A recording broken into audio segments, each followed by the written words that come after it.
4 days before her wedding, Laurel Whitaker received a call while taping vendor receipts into a folder at the kitchen table of the Portland home she shared with her fiancé. She had spent the morning confirming final numbers with the vineyard coordinator and matching place cards to the revised seating chart. The call came from Minville, Oregon. Laurel's mother, Colleen Whitaker, said that she and Laurel's father, Russell Whitaker, would not be coming. The conflict centered on Laurel's older brother, Wesley Whitaker, a restaurateur whose first location in the Portland metropolitan area had become moderately successful. His second restaurant had been scheduled to open in early summer, but kitchen renovations and permitting delays in Bend, across the Cascades in Central Oregon, had pushed the opening back until it landed on Laurel's wedding weekend. Wesley refused to postpone again. Months of rent had accumulated, the marketing campaign had already been paid for, and opening night reservations had been confirmed. His wife and business partner Bryn Whitaker had stayed in Bend with their twins, Sadie and Cole. Colleen and Russell had decided to drive east and help with what Colleen called the family's most important weekend. Laurel set the tape dispenser down. She reminded her mother that the wedding date had been announced more than a year earlier. She did not ask Wesley to abandon the restaurant. She only asked why one parent could not attend the wedding while the other went to Bend. Colleen answered that Laurel would have her fiancé, Dean Mercer, beside her. Wesley carried the livelihood of his employees and the needs of Sadie and Cole. Russell's voice came from somewhere behind her, slightly muffled, as though he had been listening from the hallway and decided to lean in. Laurel will understand. She always understands. The sentence closed the discussion before Laurel had been allowed a reaction. Her parents had treated her resilience as consent and made the decision on her behalf. The wedding took place in late August at Red Alder Vineyard, a small estate outside Dayton, Oregon. Pinot Noir rows descended along the hillside toward a gravel road. The enclosed pavilion stood ready in case wildfire smoke or rain made the outdoor ceremony unsafe. 76 guests attended. 4 front-row chairs held place cards for Russell, Colleen, Wesley, and Bryn. Laurel asked the coordinator to leave them in position until the ceremony music began. Each time tires sounded beyond the vineyard entrance, Laurel looked toward the gravel. She knew the drive from Bend made a last-minute arrival almost impossible, but she imagined a car turning in and one of her parents stepping out, adjusting a jacket, walking quickly toward the chairs. No car came. The 4 chairs remained empty when the string trio started. Dean saw her attention drift back to the entrance. His work in sound design had trained him to notice what people heard and what they strained to hear in public spaces. He understood the silence without asking her to explain it. He squeezed her hand. "You don't have to keep watching the door. I'll stand here until you're ready." Laurel drew one steady breath, turned away from the entrance, and walked with him toward the ceremony. The ceremony continued, and the empty seats required no public explanation. Dean kept his anger private and allowed Laurel to acknowledge the absence on her own terms. He stayed close enough for her to choose the pace of every moment.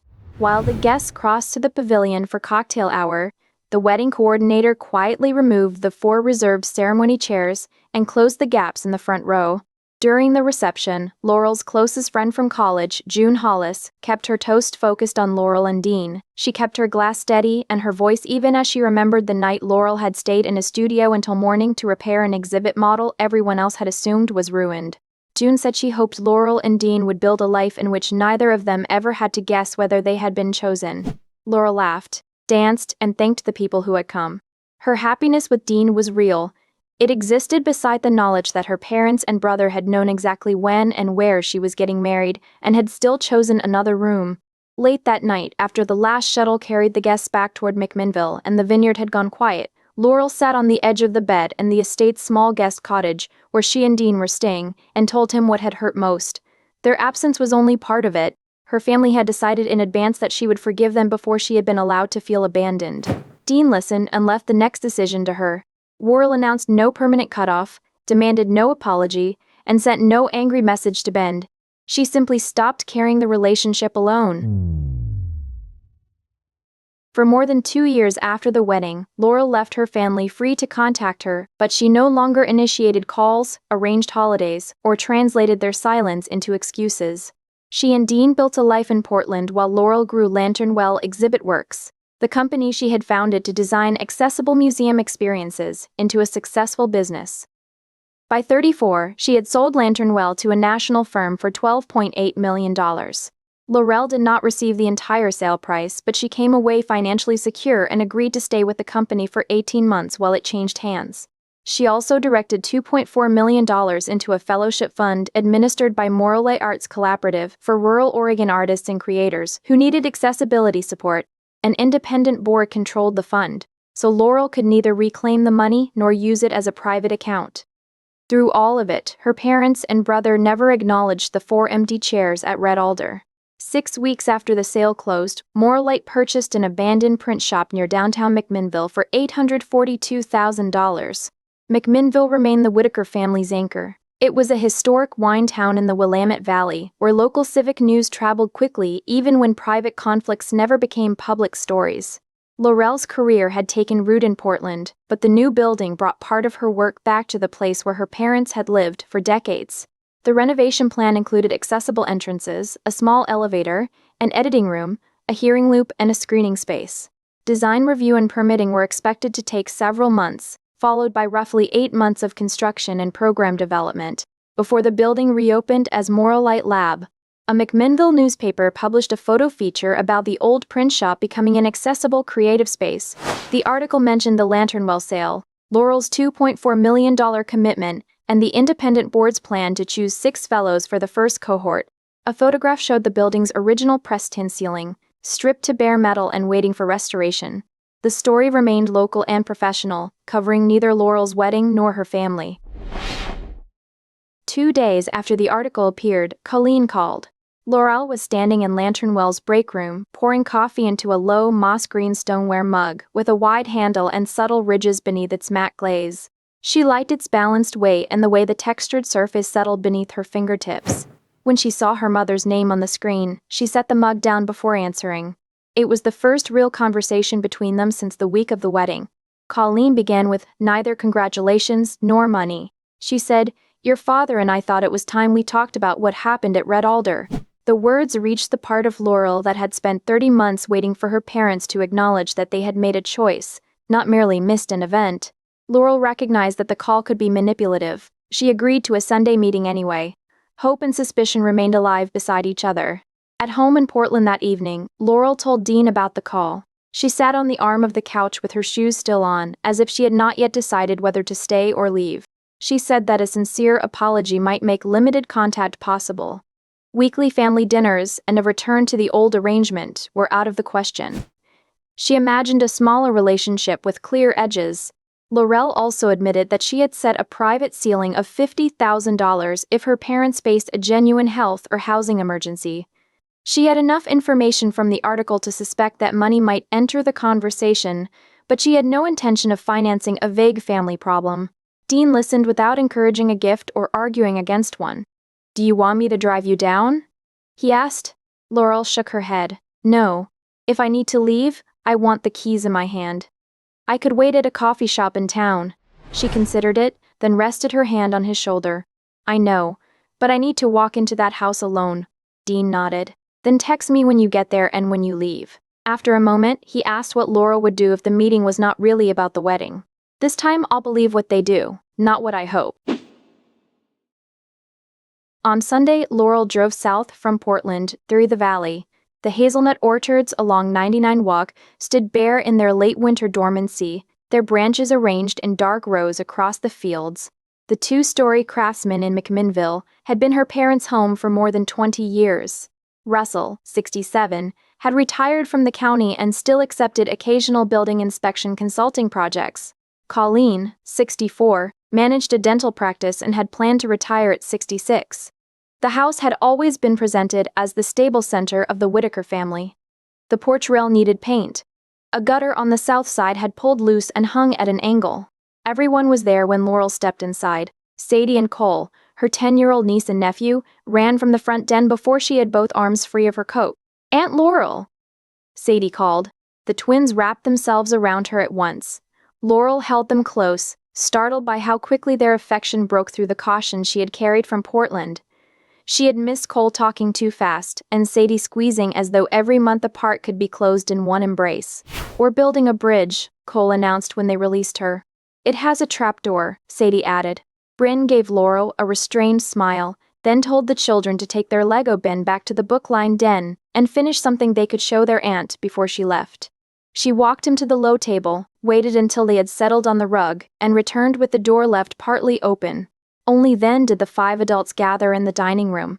There were no wedding photographs on the table, no letter, and no sign that anyone had prepared an apology.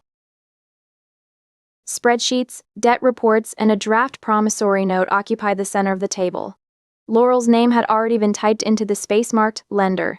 Laurel pulled the nearest chair out slowly. She asked if anyone wanted to tell her what she was looking at before she sat down. Wesley, 39, spoke first. The Bend restaurant had never reached its projected traffic.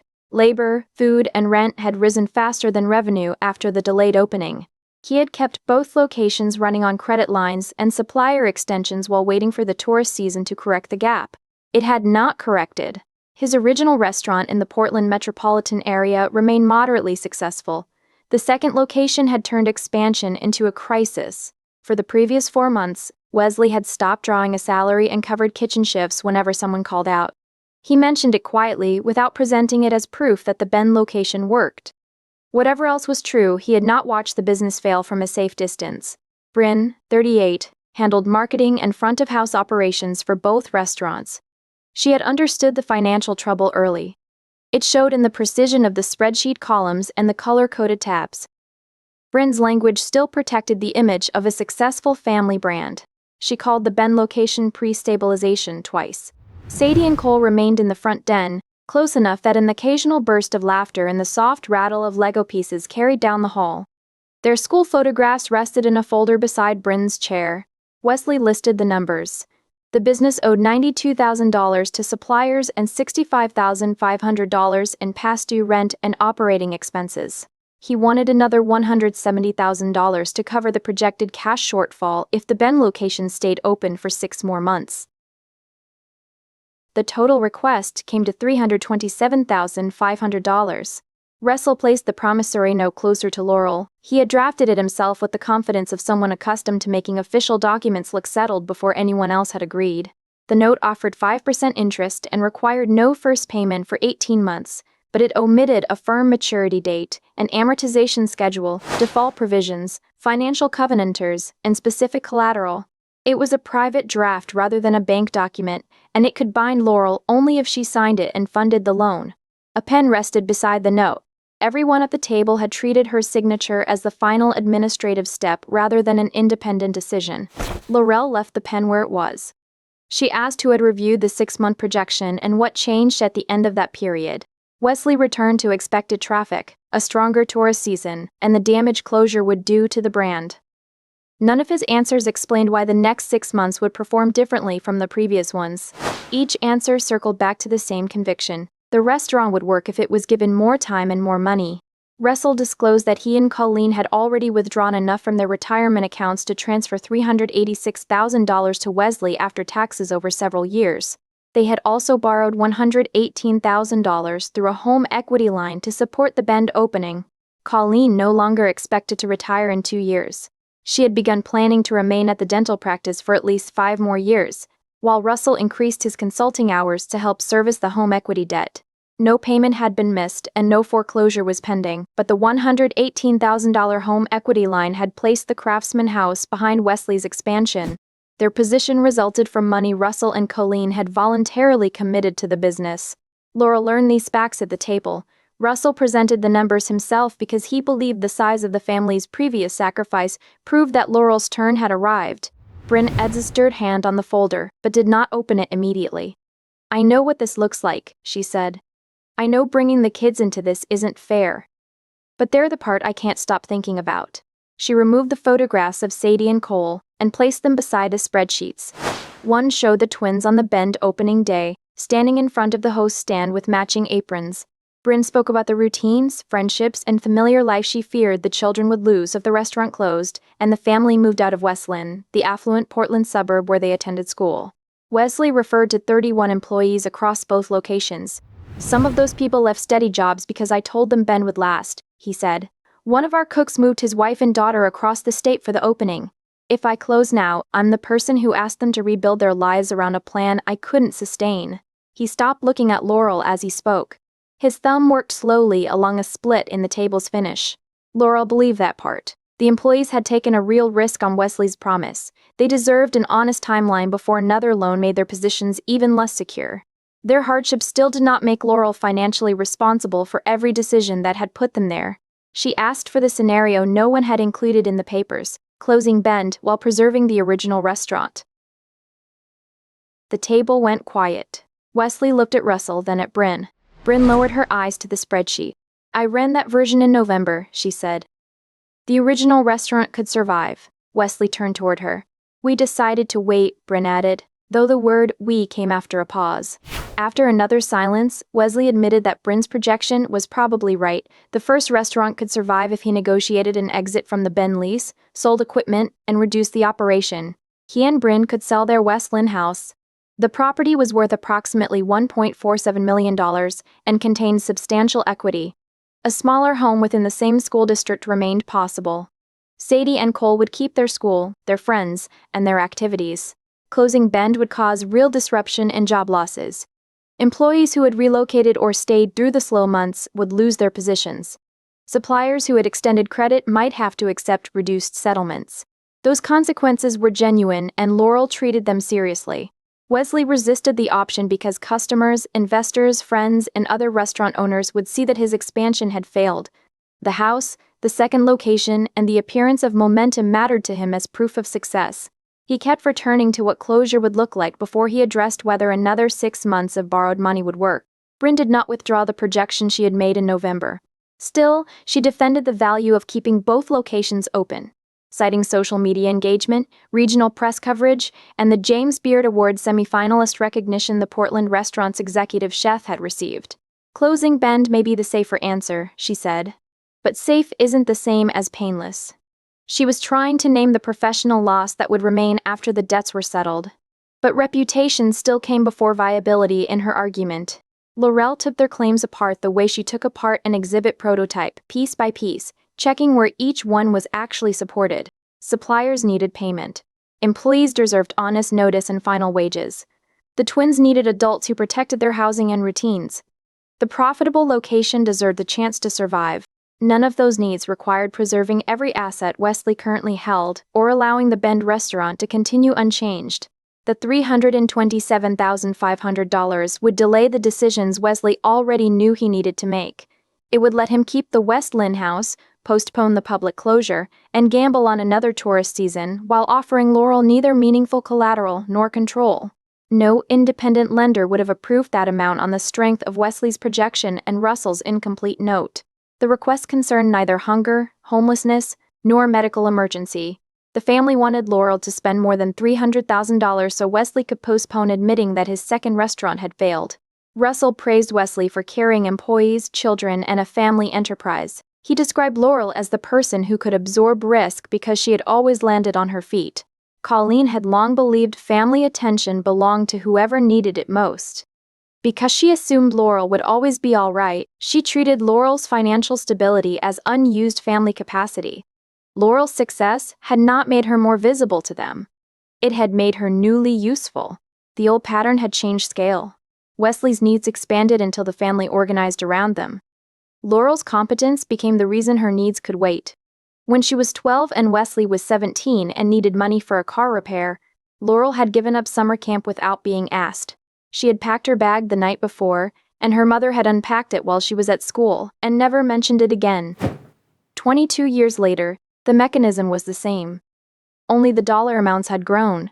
The newspaper article had supplied the family with a public number. Colleen's first meaningful call in nearly 30 months had followed 2 days later and had used red alder to bring Laurel back into their dining room. Laurel looked at the promissory note, then at the empty place where an apology might have been. She no longer needed anyone to confess the connection before she understood it. Laurel slid the note back toward the center of the table without taking the pen. Colleen said no one expected her to make a rushed decision, even though the document had arrived with Laurel already named as lender. Laurel asked why Colleen had mentioned red alder on the phone. Colleen avoided her eyes. She adjusted the edge of the spreadsheet nearest to her, aligning it with the table's seam.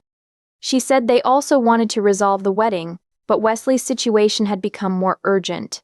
Laurel finally asked, If the article hadn't printed a figure of $2.4 million, would you have called me?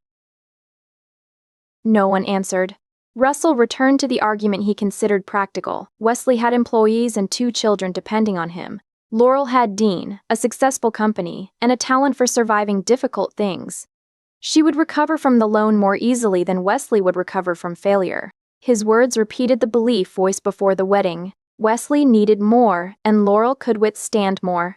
Russell spoke without cruelty. He spoke with the certainty of a man who had divided his children into categories decades ago and had never re-examined the sorting. Laurel said, "You turned neglecting me into a compliment." Colleen flinched. Her hand moved toward the pen on the table as though reaching for something solid.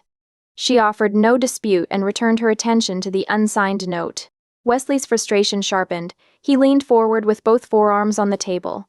He argued that she had reached her position because other people had invested in her, and he treated the family loan as the same kind of confidence. Laurel acknowledged the early contract from Marcy Harlow, the museum director who had become Lanternwell's first major client, along with Dean's support and the work of the Lanternwell team. Those people had voluntarily backed a responsible plan under terms agreed upon in advance, received agreed value or equity, and allowed Laurel to carry the consequences of her own decisions. They had never guaranteed her success or placed a completed obligation in front of her and called her signature proof of love. Laurel said, "I'm not funding 6 more months so you can keep everything that makes you look successful. You have assets to sell and 1 location that can still be saved. This isn't a case with no options." Wesley pressed his palms flat against the spreadsheet. "You're reducing 31 people to a line item. Another 6 months of unworkable debt won't become kindness because the closing happens later." Colleen invoked Sadie and Cole again. She asked how Laurel could watch the children lose the life they knew when she had enough money to prevent it. Laurel could still feel the pressure of their arms around her in the hallway. Her love for them made the question painful, not persuasive. Laurel's voice stayed level. She said children needed adults who made honest choices, not an aunt who paid everyone to pretend nothing had gone wrong. She offered nothing for severance, housing, or family conflict at that table. Any smaller offer made in that room would have reopened the assumption that Wesley's decisions entitled the family to assign her a share of the cost. Laurel turned from Wesley to her parents. She said she had come because Colleen promised a conversation about the wedding. She had believed they might finally acknowledge that they chose Bend, while 4 reserved chairs waited at Red Alder. Instead, they had used the one unresolved wound guaranteed to bring her back into their dining room. Russell shook his head slowly. He said it the same way he had said it over the phone 2.5 years earlier, as if repetition made it true. "We knew you'd understand." Laurel stood and put on her coat. She picked up her keys from the counter where she had set them when she arrived. She looked at her father. "I understand perfectly. That's why the answer is no." Before anyone could answer, Laurel crossed the hall to the front den. Sadie and Cole knelt beside their unfinished bridge, surrounded by gray bricks and small plastic figures. Cole held up one end of the structure. "It's not done yet. Can we send you a picture when it is?" "I want to see every piece," Laurel said. "Promise?" Sadie asked. "Promise," Sadie asked. "Promise." They hugged her again. Cole said, "Love you, Aunt Laurel," and Sadie added, "Me too," with her face pressed against Laurel's coat. "I love you both," Laurel said. She stepped back into the hall. The adults remained around the papers in the dining room. Wesley was looking down at the unsigned note, turning the pen once between his fingers. He did not call after her. Laurel did not return to the table or leave room for anyone to convert her refusal into a smaller loan, a delayed signature, or another discussion about what she could afford. She opened the front door and left. Laurel reached her car and sat behind the wheel for a full minute before starting the engine. The porch light was still on. Nobody followed her out. The refusal might break what remained of her relationship with her parents and brother. She had understood it when she slid the note back across the table. The larger loss was quieter. She gave up the belief that enough patience, independence, or professional success would eventually make her parents choose her the way they had always chosen Wesley. She had carried that belief since she was old enough to measure it, and now she set it down in the driveway of the house where she had learned to carry it. She drove north toward Portland and kept her phone silent. Love remained, but it no longer carried authority over her decisions. 3 days after the family meeting, Bryn sent Laurel a photograph of the finished Lego bridge. Her message said only, "They wanted you to see it." Laurel saved the photograph and replied, "Tell them I love it." Neither woman mentioned the loan. During the same week, Colleen left 3 voicemails. The first pleaded for Laurel to reconsider. The second accused her of not caring about Sadie and Cole. The third offered to start over. But the proposed new beginning still depended on discussing the loan. Wesley sent a long email about the 31 employees and the obligations he believed successful people owed to those with less room to fail. He had written it at 2 in the morning. Laurel could see the timestamp. She read it once, closed it, and filed it unanswered. Laurel's Aunt Corinne, Russell's younger sister, called after hearing Colleen's version. Laurel answered once. She said the situation concerned a private financial matter and refused to discuss it through an intermediary. She ended the call before supplying a counter-narrative for relatives to circulate. The conflict remained private. Moralite's next article covered the print shop renovation and nothing else. Laurel asked the acquiring firm's communications staff to decline questions unrelated to the transaction or Lanternwell's work. 10 days after the family meeting, Russell and Wesley arrived at Lanternwell's Central East Side building without appointments. The shared receptionist called upstairs. Laurel was in a design review with 2 engineers and a museum client from Eugene. She told the receptionist she was unavailable and continued the meeting. Russell and Wesley waited in the lobby. The receptionist offered them water. They declined. They expected Laurel to appear when she knew they were there, the way she had always appeared when summoned. Laurel remained in her office. She finished the design review, walked the client to the elevator, and returned to her desk. After nearly 40 minutes, building security informed Russell and Wesley that unaccompanied guests could no longer remain in the lobby. They complied and walked out. Wesley turned back once at the glass doors and looked toward the elevator, as though the doors might still open. Laurel's private attorney sent a short letter directing the family to keep future contact away from her workplace and clients. Building management placed Russell and Wesley on a do not admit list unless Laurel provided written approval in advance. Security would ask them to leave if they returned and would involve police only if they refused. At home that evening, Dean made pasta with roasted peppers and poured 2 glasses of a Willamette Valley White they had been saving for no particular occasion. He kept his earlier predictions to himself. "After what happened today, do you wish you'd never gone to McMinnville?" he asked. Laurel wound the pasta around her fork slowly. "I regret the reason I went.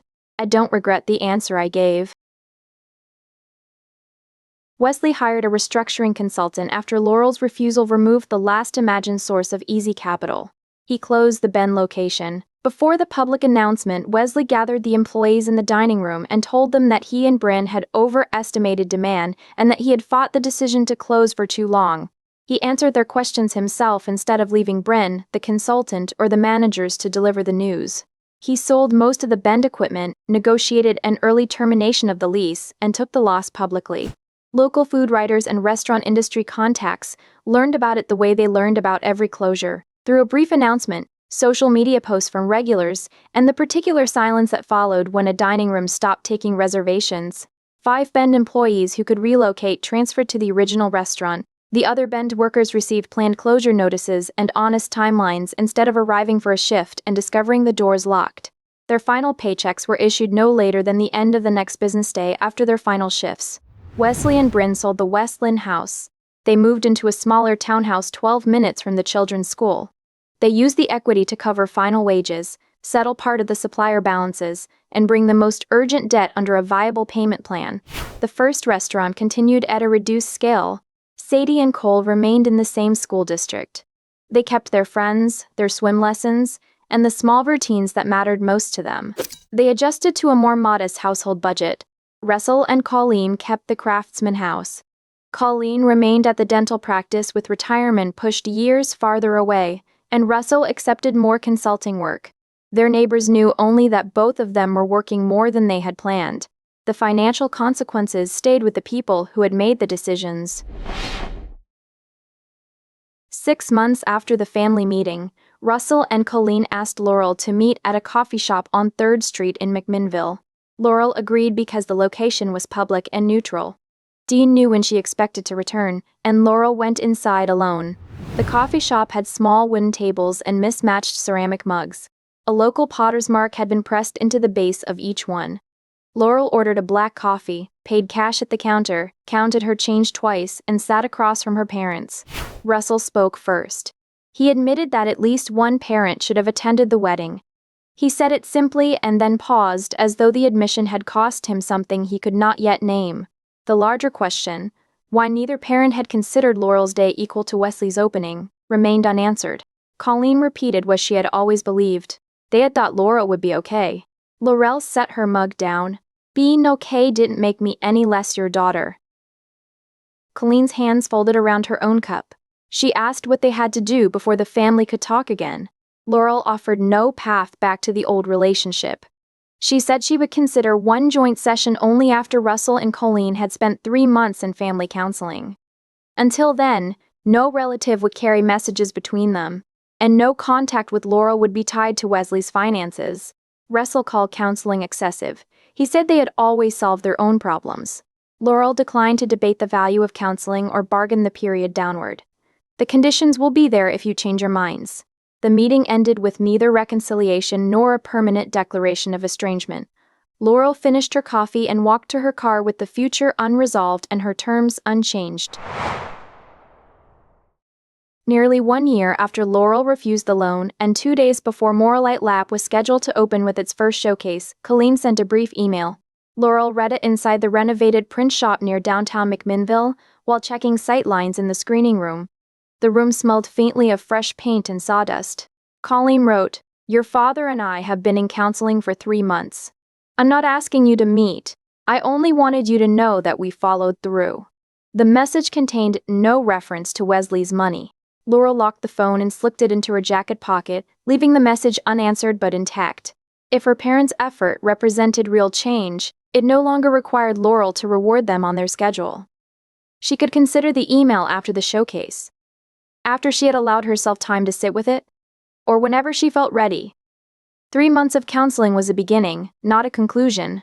Whether it led to more would depend on what happened next, and Laurel no longer believed she owed anyone a fast answer.